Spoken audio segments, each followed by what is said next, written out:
Thanks for staying with us. I'm Bill O'Reilly in the Miller Time segment tonight. Donald Trump holding court.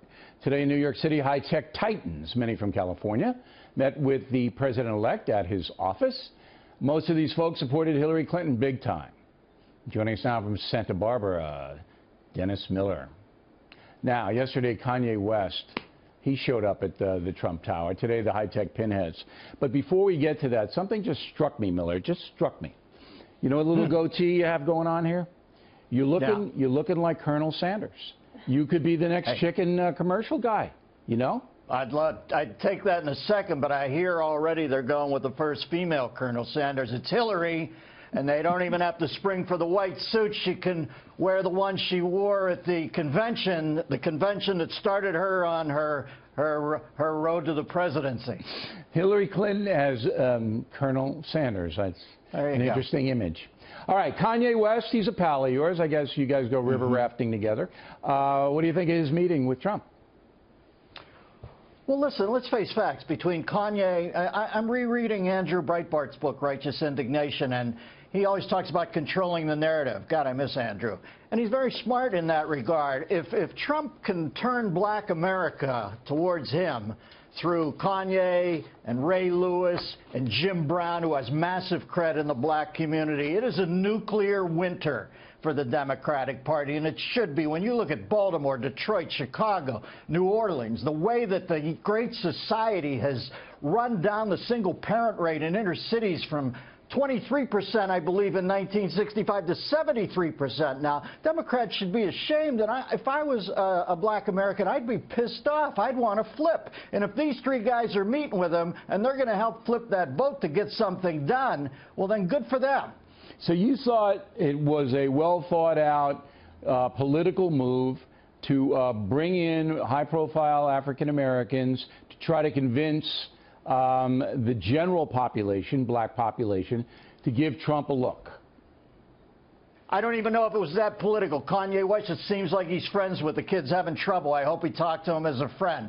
Ray Lewis, yeah, I think it's more of that with Ray. Jim Brown, if you're going to speak with any sort of credential into the black community, you got to speak through Jim Brown because he's been there since the get-go. No, it's not all perfect, whose life is, but he's been there since the get-go. So I think it was, I don't think it was a savvy or cagey. I just think he knows where he has to go to get this fixed. Right.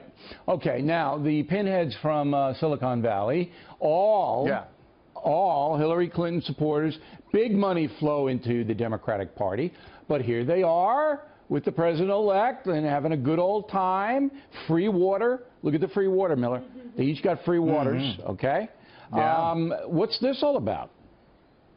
Well, listen, if you're about to rub people's faces in it, it's nice to see their face up close, isn't it? Do you imagine how delicious this is for Trump to sit in a room full of visionaries who didn't see it coming? And, you know, he even did a little business today. I see where he asked Elon Musk if he'd like to have a fragrance named after him. He's going to call it Trump's Elon Musk, and they're going to sell it down in the gift shop at Trump Tower.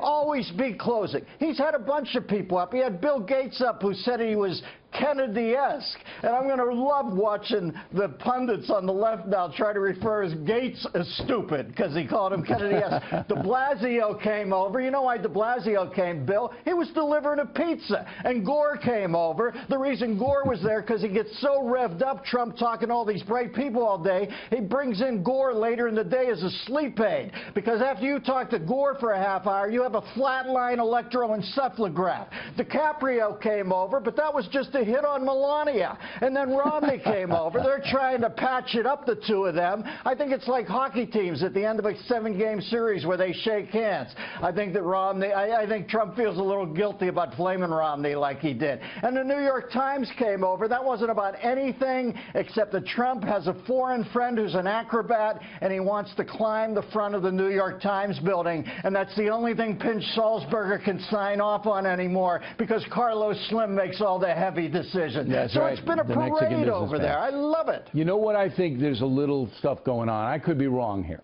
I could absolutely be wrong. But Trump is a power guy. He likes power, and he understands power. That's why Tillerson got Secretary of State. Trump thinks he's really powerful, and he's going to be able to one-on-one it with Putin. I think Trump brought all of these people in, including Romney, so they could kiss his ring. That's what it was. Hey, here's the ring, man. You got to kiss it. And they all did. They all smooched it. I love that. Hey, Billy, I would tell you the only thing I would quibble with in your breakdown there was that he doesn't think he's the most powerful man in the world. He is the most powerful man in the world. But that's what I think it was all about. And, you know, the people watching from the outside go, ooh, we better not mess with. Billy, I think he's going to be great at this because I can see already he wants to get things done. And you know what? A lot of people, if they have an open mind, are going to say, wow, it's starting to work. Chicago's starting to get better on the weekends. It's not a slaughterhouse. If that all starts to work, there's only going to be a hardcore contingent of people out there who will never give it up to them. And if he does well, they'll even hate him more. And that's on them. That's not on him. That's on them. All right, Miller, everyone. And a quick reminder, only 3 of the Spin Stops Here shows starring Miller, Waters, and me still have tickets available. Tulsa, January 13th. Now, that's the first show that Waters is going to do, so anything could happen. I'm going to be interested to see that show. Tacoma at the Dome, Saturday, March 25th. Omaha the day before at the CenturyLink. So go to BillO'Reilly.com. We'll link you right over the box offices. Tickets make fabulous Christmas gifts.